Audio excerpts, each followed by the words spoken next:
You came here seeking comfort, warmth. How quaint. How deliciously naive.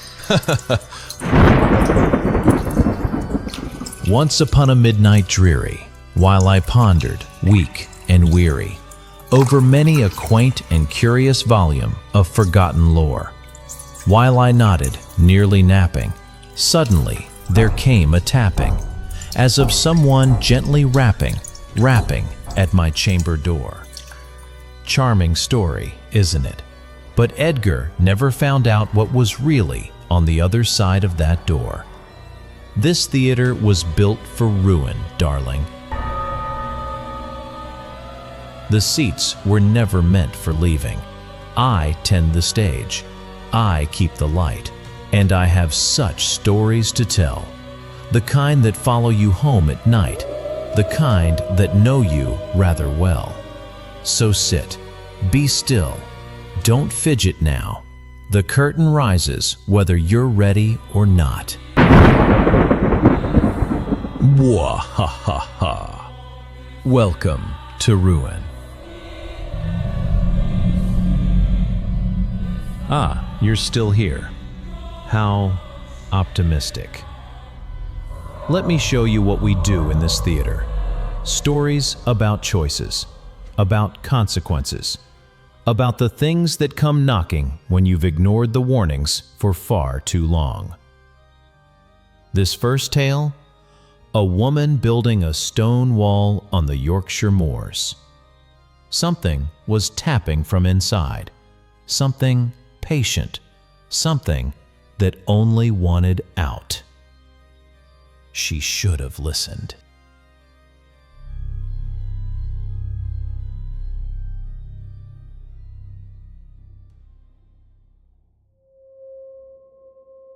There's a sound that wallers know, the ring of good stone, solid, true. When you tap limestone with a hammer, it tells you things, where it'll split, where it's weak, whether it'll hold. Margaret Booth had been listening to stone for 30 years. She knew the sound of Malham limestone better than most folk know their own voice, which is why, when the stone started listening back, she knew something had changed. Margaret wasn't from Malham originally, Sheffield by way of Leeds. Came to the Dales in her 20s, learnt the trade from old Tommy Hartley before his hands gave out. Dry stone walling's not romantic work, cold, lonely, hard on the back. But Margaret liked the solitude, liked that walls don't argue, don't change their stories. She worked mainly around Goredale Scar and up toward Malham Cove, repairing field boundaries, tourist path walls, the kind of work that's been done the same way for centuries. Late September, she took a commission from the National Trust, a long stretch of collapsed wall up on the high path above Goredale, storm damage from the previous winter. 3 weeks' work, weather permitting, just her, the stones and the wind. She started on a Tuesday. By Friday she'd noticed something odd. When she struck certain stones, there was an echo. Not an ordinary echo. This came from below, from inside the ground. Margaret knew about potholes, knew the limestone up here was riddled with cave systems, gaping gill, alum pot, places where you could drop a stone and count to 3 before you heard it hit bottom. But this wasn't like that. This sounded deliberate. She'd tap twice, something below would tap twice back. She'd tap 3 times, 3 times back, always the same interval, always from the same spot. Oh, you didn't like that?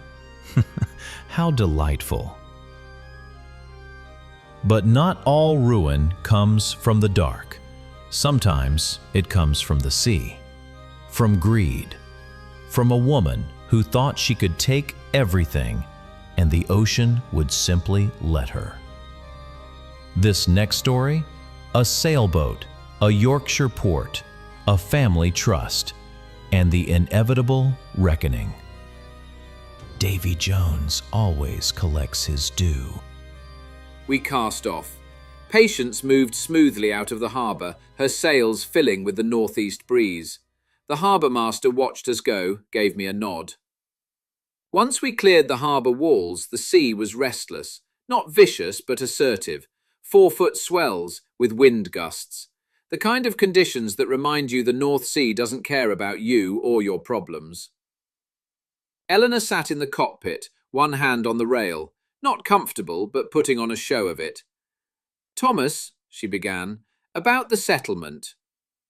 "Eleanor," I interrupted, keeping my eyes on the sails, "before you say anything else, I should tell you that while you were away cruising the Mediterranean and sipping wine from crystal glasses in the Cotswolds, I paid out the entirety of the mortgage. I wanted to be sure that in our divorce settlement you receive a 50% entitlement of a home that is free and clear of financial encumbrances. No matter what has transpired between us, you are Emma's mother, and I want you to live with dignity and without worries about personal finances. In addition to the division of mutual assets, my solicitor and I discussed the creation of an annuity, with you being the beneficiary. Going forward, I want us to live our lives separately, but behaving as adults with mutual dignity and respect. I also know about Morrison, about the lawsuit you're planning." She had the grace to look caught. Thomas, I was just exploring my options. Any reasonable person would take a fair settlement and start fresh," I said evenly. "But you're not interested in fair, are you, Eleanor? You never were. You want everything, even now." The wind gusted, Patience healed, and Eleanor grabbed the rail tighter. "You humiliated me," she said, and now the performance dropped. Real anger showed through. "You think you're so noble, so generous, setting aside a comfortable settlement like you're doing me some favour. I gave you 24 years. "You gave me 24 years of lies," I said quietly. "You gave me a daughter that wasn't biologically mine, a daughter that I love more than anything in this world. But you, Eleanor, you gave me contempt, mockery. You laughed about my work while Richard squandered his money. Don't talk to me about what you gave." She stood up, wobbly on the moving deck. "That trust should be mine. Half of everything should be—" "Sit down, Eleanor." "Don't tell me what to— Sit down."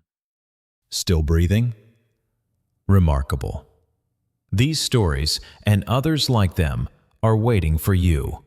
The full collection, every tale of ruin that we've gathered, the channel, and each one of the videos is right here. Have a look, if you dare.